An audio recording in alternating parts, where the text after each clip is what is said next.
सबसे पहले तो आज आप सभी को रक्षाबंधन की हार्दिक शुभकामनाएं। आज हम शुरू करेंगे एक इंसिडेंट से जो 1971 का इलेक्शन हुआ रायबरेली से, जिसमें इंदिरा गांधी जी, स्वर्गीय श्रीमती इंदिरा गांधी जी ने चुनाव लड़ा राज नारायण के खिलाफ। वो चुनाव जीत जाती हैं, लेकिन राज नारायण इलाहाबाद हाई कोर्ट को अप्रोच करते हैं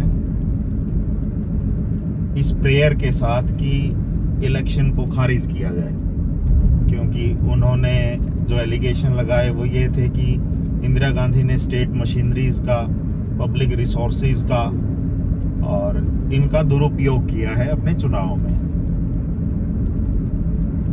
इलाहाबाद हाई कोर्ट में जब इसकी कार्रवाई शुरू होती है तो वहां से फैसला आता है कि प्राइम मिनिस्टर सेक्रेटरिएट में ओएसडी थे यशपाल कपूर। वो एक गवर्नमेंट ऑफिशियल थे और उन्होंने रिजाइन कर दिया था, लेकिन रिजाइन जब तक अफेक्टिव नहीं हुआ था उससे पहले उन्होंने रायबरेली के चुनाव में एक पब्लिक रैली में स्पीच दिया था, जो कि रिप्रेजेंटेशन ऑफ पीपल एक्ट में जो सेक्शंस हैं उनके अगेंस्ट था। और इस आधार पर 1971 का जो चुनाव था उसको नल एंड वॉइड डिक्लेयर कर दिया जाता है। उस वक्त पे स्वर्गीय श्रीमती इंदिरा गांधी जी इस देश की प्रधानमंत्री थी। उसके बाद हालांकि वो अपील में जाती हैं सुप्रीम कोर्ट में, तो टेम्परेरी इसके ऊपर मतलब होल्ड कर दिया जाता है जजमेंट को। वो प्राइम मिनिस्टर बनी रहती हैं, लेकिन कुछ एक कंडीशन लगा दी जाती है कि वो किसी भी मीटिंग का हिस्सा नहीं बन पाएंगी। पार्लियामेंट में वोटिंग राइट उनके ले लिए जाते हैं। वो अपनी सैलरी या जो अलाउंसेस हैं वो विड्रॉ नहीं कर पाएंगी। उसके बाद किस्सा सबको पता ही है कि जैसे ही उनके ऊपर ये इस फैसले पर रोक लगाई जाती है टेम्परेरी, नेक्स्ट डे ही इंदिरा गांधी जी इमरजेंसी अनाउंस कर देती हैं। उसके बाद 39th अमेंडमेंट जो होती है, फिर चुनाव। लेकिन इसको कोरिलेट आप इस तरीके से कीजिए कि जो पूरा का पूरा क्वेश्चन था, जो पॉइंट ऑफ कंटेंशन था, वो ये था like whether the entire structure is capable of conducting fair and free elections। इसको आप कोरिलेट इसके साथ कीजिए जो राहुल गांधी ने अभी एलिगेशंस लगाए हैं।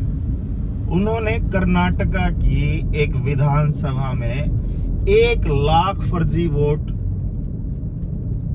होने का दावा किया है, और उन्होंने पर्टिकुलर नंबर भी दिए हैं कि ये फेक फोटोज के साथ वोटर कार्ड बनाए गए, ये फेक एड्रेसेस के साथ, फॉर्म 6 के जो बोगस वोट हैं वो उन्होंने बताए। एक ही लोकेशन पे एक कमरे का घर है जिसमें 80 वोट होने का उन्होंने दावा किया है, एलिगेशन लगा है इलेक्शन कमीशन ऑफ इंडिया पे। 1971 में एलिगेशन लगा था सिर्फ एक ऑफिसर के ऊपर कि उन्होंने ऑफिशियल कैपेसिटी में रहते हुए और चुनाव में किसी एक कैंडिडेट की मदद की। इस बार एलिगेशन लगे हैं पूरे एक इंडिपेंडेंट जो इंस्टीट्यूशन है डेमोक्रेसी का, इलेक्शन कमीशन ऑफ इंडिया, पूरे के पूरे इंस्टीट्यूशन पर एलिगेशंस लगे हैं और बहुत गंभीर आरोप हैं। अब कोर्ट इसको सुओ मोटो एक्शन लेता है या नहीं लेता है। राहुल गांधी ने आरोप लगाए हैं कि नरेंद्र मोदी सिर्फ 25 सांसदों की वजह से आज के दिन प्रधानमंत्री बन रखे हैं। लेकिन सबसे बड़ी गंभीर और डराने वाली बात यह है कि जब एक सिंगल कॉन्स्टिट्यूएंसी से, लोकसभा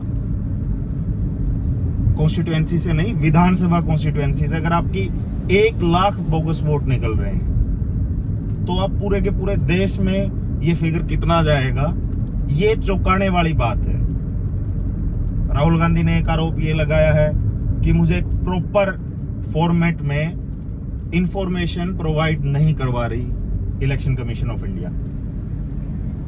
ये अपने आप में इससे भी बड़ी डराने वाली बात है कि इस देश के का जो लीडर ऑफ अपोजिशन है संसद में, विपक्ष का नेता राहुल गांधी है, उसको इंफॉर्मेशन प्रोवाइड नहीं करवाई जा रही।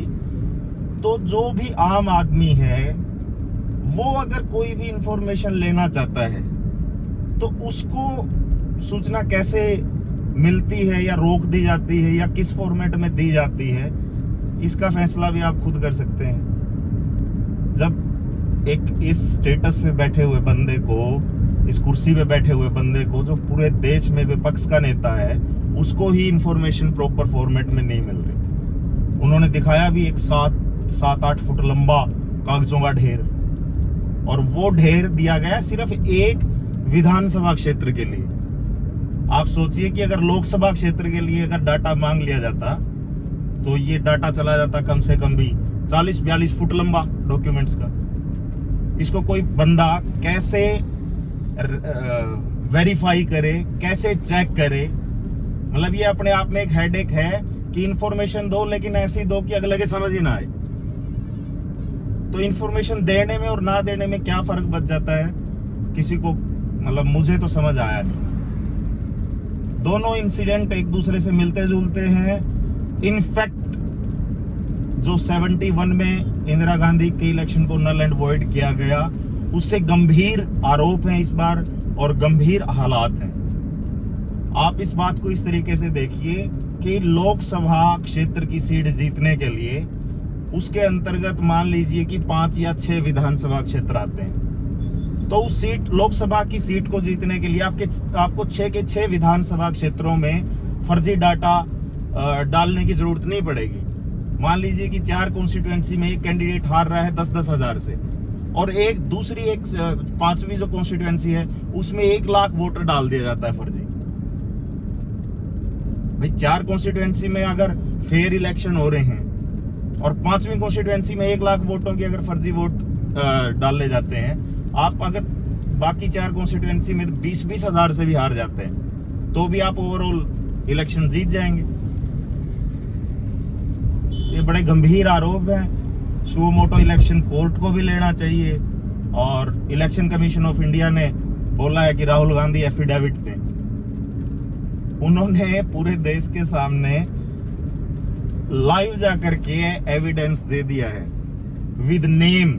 उन्होंने नाम भी बताए कि फला बंदा है, इसने सिर्फ 5 एक ही राज्य में नहीं 5 अलग अलग राज्यों में वोट डाले हैं। कई बंदे ऐसे हैं जिन्होंने एक ही कॉन्स्टिट्यूएंसी में 5 बूथों पर वोट डाले हैं। हालांकि राहुल गांधी को भी लिख के शिकायत देने में मुझे नहीं लगता कोई दिक्कत होनी चाहिए, लेकिन पूरी की पूरी रिस्पॉन्सिबिलिटी इस बार तो एक इंस्टीट्यूशन के ऊपर है।